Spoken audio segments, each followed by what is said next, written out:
Hey, what's up everyone, and today I'm going to be looking at this! The Real Action Heroes Ryuko from Kill la Kill. This is my second Real Action Heroes review, after Mikasa Ackerman right here, so if you want to see that, just click on her. But for now, onto Ryuko. And as you can see, this is such a big box, I can't actually fit it into frame. So a quick look around the box before we open it up. So what we've got on here is a picture of the figure itself, Kill la Kill up here, and over here, Matoi Ryuko, Kamui Senketsu version. And of course, the Real Action Heroes line is by Medicom Toys. As well as this picture here on the front, we've also got a picture here on the side, as well as around here on the other side, and they look amazing. And finally, around here on the back is this very impressive picture back here. Also, this front section here is magnetized and opens up like this. So over here on the inside part of the opening flap, we've got few pictures of Ryuko. But straight away, one thing I can't help noticing is that these are all very static looking poses. So it's making me wonder, what will the articulation be like with this figure? Because it really isn't showing that much in these pictures. And you can also see down here in the corner that there is two separate expressions. And over here on the right hand side is a window to the figure itself. And as well as the figure, we've got the alternate expression up here, two sets of alternate eyes, that's 3 including what's in her face there already, 6 alternate hands, as well as 2 versions of her scissor blade. So that's it for talking about the box. Let's bust this open and see what we've got. So here's it out of the box, and this is the clear inner packaging. So like we've seen before, the figure, both versions of her scissor blade, the alternate expression, 2 alternate sets of eyes, and the 6 alternate hands. And flipping that around to the back,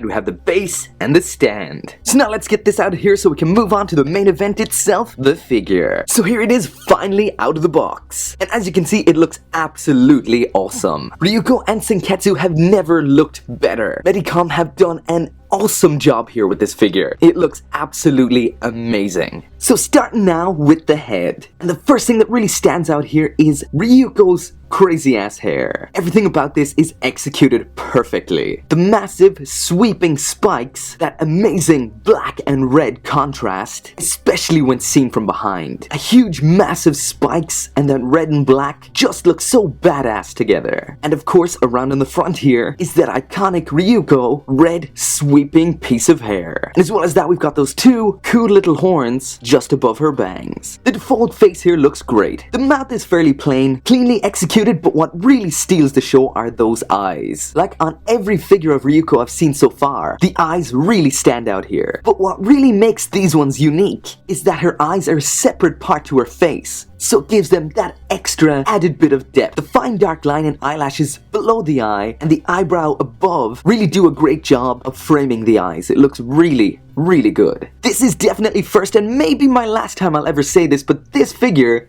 has a really damn good ear sculpt. However, there are a couple of things to point out here. First of which is this fairly noticeable mold line on the right hand side of the hair. And to be honest, when it comes to a figure that costs this much, mold lines really shouldn't be a thing that are there, especially at focal points like the face. One other thing is that the front part of the hair, which should fit perfectly, doesn't quite fit on right on the left hand side there, leaving her looking a little bit bald. But then again, that isn't noticeable from most angles, but then again, this wasn't a cheap figure. You expect a certain level of quality there. Now moving down to Kamui Senketsu himself. The eye on the right there looks absolutely fantastic here. The paint job is so cleanly executed. That eye looks perfect. The scarred eye on the left hand side looks fantastic as well. The longer line in a lighter red and the shorter line in a dark red. Flipping around to the back, which is also nicely detailed. Even on the back of the eyes, the detail looks great. Again, the paint job on these small red lines is perfectly executed. Just above what is my favorite part of Senketsu, and that is that jet engine in the back. You can really see just how good the paintwork on this actually is. Navy blue with black shadowing, and highlighted by the red, that looks fantastic. That awesome gloss finish,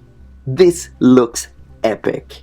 Against the general dark color scheme of Senketsu, that red vent in the back there really stands out. And again, the workmanship here is spectacular. Moving down to the arms now, and this is a mix of plastic parts as well as material parts. The block-like parts are in plastic, and the rest of the sleeve is in a leather-like material. It looks really good and matches the plastic parts perfectly. The colors are spot on. Moving down further, and you can see Senketsu's teeth are painted in a metallic silver, which looks excellent. Moving down to her torso, and you can see this is all one solid piece. This feels like it has an internal structure coated with a softer rubber. So maybe this has some articulation in there. I haven't checked yet, but I will get to that in articulation. But as you can see, this means the torso hasn't been broken up for the sake of articulation. There are no lines at all the way around there. But this does come at a price. Rubber is very prone to seam lines. As you can see, there is a big seam line running up there and splitting into a kind of Y shape towards the shoulder joint. And this is present on both sides. Now moving down to the skirt section, and as before, dark navy blue, metallic silver, and red highlights. And that looks just as good as everything we've seen so far. Last up now are her boots, which again are a combination of plastic parts and material parts. And just like the sleeves, these look perfect. The red detailing is perfectly executed, and the shoe sections, which are made from plastic, look great as well. Now onto a quick size comparison, and here she is next to the Figma Ryuko, the Nendoroid Ryuko, and the Fat Company Ryuko. And now comparison with the Real Action Heroes Mikasa Ackerman, and this is a perfect point to segue into what is probably the biggest aesthetic issue about this figure. The Real Action Heroes Ryuko doesn't really have Ryuko-esque proportions, does it? Actually, it has Real Action Heroes Mikasa proportions. So I'm going to take the guess that the majority of these Real Action Heroes use the same basic body types with variations. I know Real Action Heroes are non-scale figures. They both come in at 30 cm, which is the standard for Real Action Heroes if I'm not mistaken. But even though they come in at the same height, there is no variation to the body proportions. The legs, torso, and arms are pretty much the same length in both, which really isn't accurate to the character designs. But to be honest, this thing doesn't really bother me. I just decided to mention it in case you're picky and a bit of a purist and this thing would get to you. So that's it for part 1. Make sure to come back for part 2, where I'll be looking at